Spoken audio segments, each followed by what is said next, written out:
Hi everyone. I wanted to talk about the Great Resignation and what it means to the future of employment and the workforce. So, I have been writing about this for a very long time, the future of work and the role of non-cognitive skills. What do employers want? What do we want? And how the nature of work is going to look like in the future. So, let's look at this.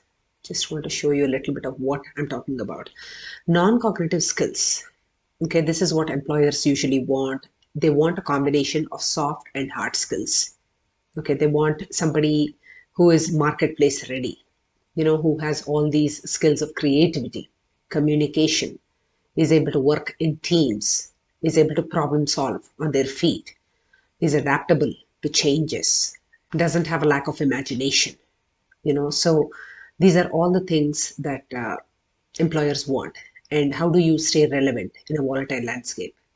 But actually, the landscape has been changing quite dramatically from the past 1.5 years since the pandemic has hit. And if you see article after article here on LinkedIn, if you see the Great Resignation is here. This has been trending, I would say, from August, September of this year, where something called the Great Resignation has started appearing in many, many countries around the world. So if you see, usually the idea is the pandemic has reshaped our thoughts on risk.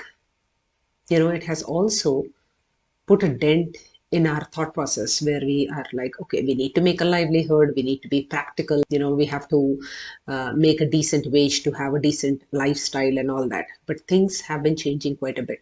People are rethinking their priorities because of how we have slowed down. A lot of things have come into perspective for us.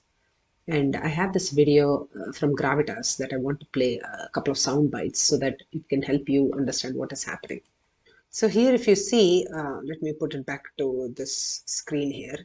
So if you see 40% is burnout, 20% is lack of flexibility. I cannot tell you how many people are approaching, recruiters who are approaching me, whom I have been out of the workforce for the past 4 years since I have started my own business. And they are offering the kind of flexibility that I could have only dreamt of before the pandemic.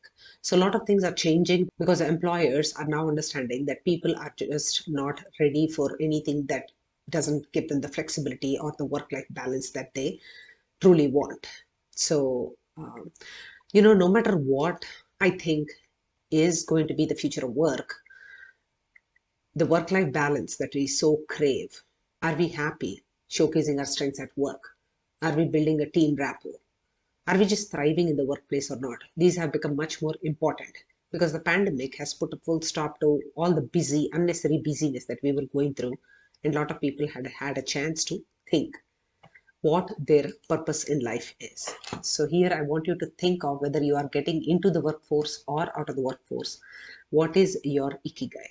What is your purpose in life? Good luck.